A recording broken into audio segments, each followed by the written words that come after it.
ایک اور صحابی رسول ہے حضرت طلحہ رضی اللہ تعالی عنہ. یہ صحابی رسول مدینہ منورہ میں جب آپ صلی اللہ علیہ وآلہ وسلم ہجرت کر کے آئے تو یہاں مسلمان ہوئے. انصاری صحابی تھے، نوجوان لڑکے تھے.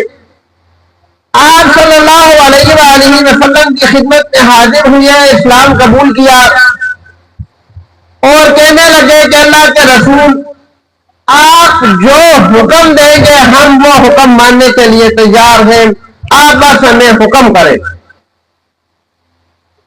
آپ صلی اللہ علیہ وآلہ وسلم نے دنیا والوں کو دکھانے کے لیے اس سے کہا کہ جاؤ تمہارا باپ غیر مسلم ہے، پہلے اس کو قتل کرو.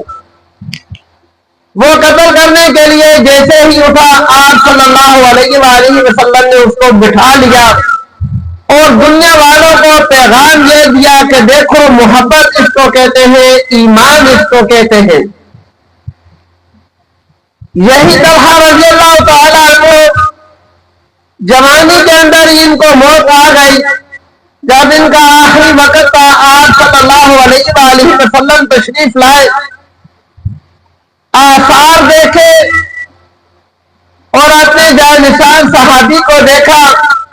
آخری وقت تھا، صحابی سے ذرا دور ہوئے تو لوگوں سے کہنے لگے کہ ان پر موت کے آثار مجھے نظر آ رہے ہیں، جب ان کی روح قبض کر جائے تو مجھے بلا لینا، میں ان کا جنازہ خود پڑھاؤں گا.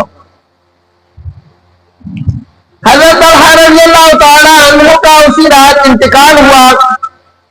انتقال سے پہلے جب ان کو ہوش آیا تو وہ یہ کہنے لگے کہ مدینہ منورہ کے اندر یہودی کثرت سے آباد ہیں اور آپ صلی اللہ علیہ وآلہ وسلم جس راستے سے آئیں گے راستے میں یہودیوں کا علاقہ آتا ہے، یہودیوں کی گلی آتی ہے، یہودیوں کے گھر آتے ہیں.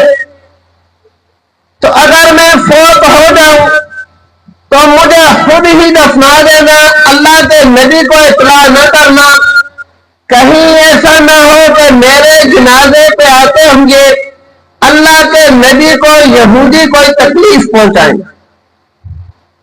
صحابی کا اپنے نبی کے ساتھ محبت کا یہ عالم ہے اور نبی کا اپنے صحابی کے ساتھ محبت کا یہ عالم ہے کہ فرماتے ہیں جب ان کی روح قبض کر لے، فرشتہ ان کی روح قبض کر لے تو مجھے بلا لینا، ان کا جنازہ میں خود پڑھاؤں گا.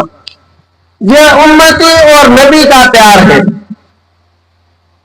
چنانچہ جیسے ہی ان کی روح قبض ہوئی صحابہ اکرام نے ان کو دفنا دیا اور آپ صلی اللہ علیہ وآلہ وسلم کو اطلاع نہیں دی کہ رات کا وقت ہے، راستے میں یہودیوں کی بستی ہے، یہودیوں کے گھر ہے.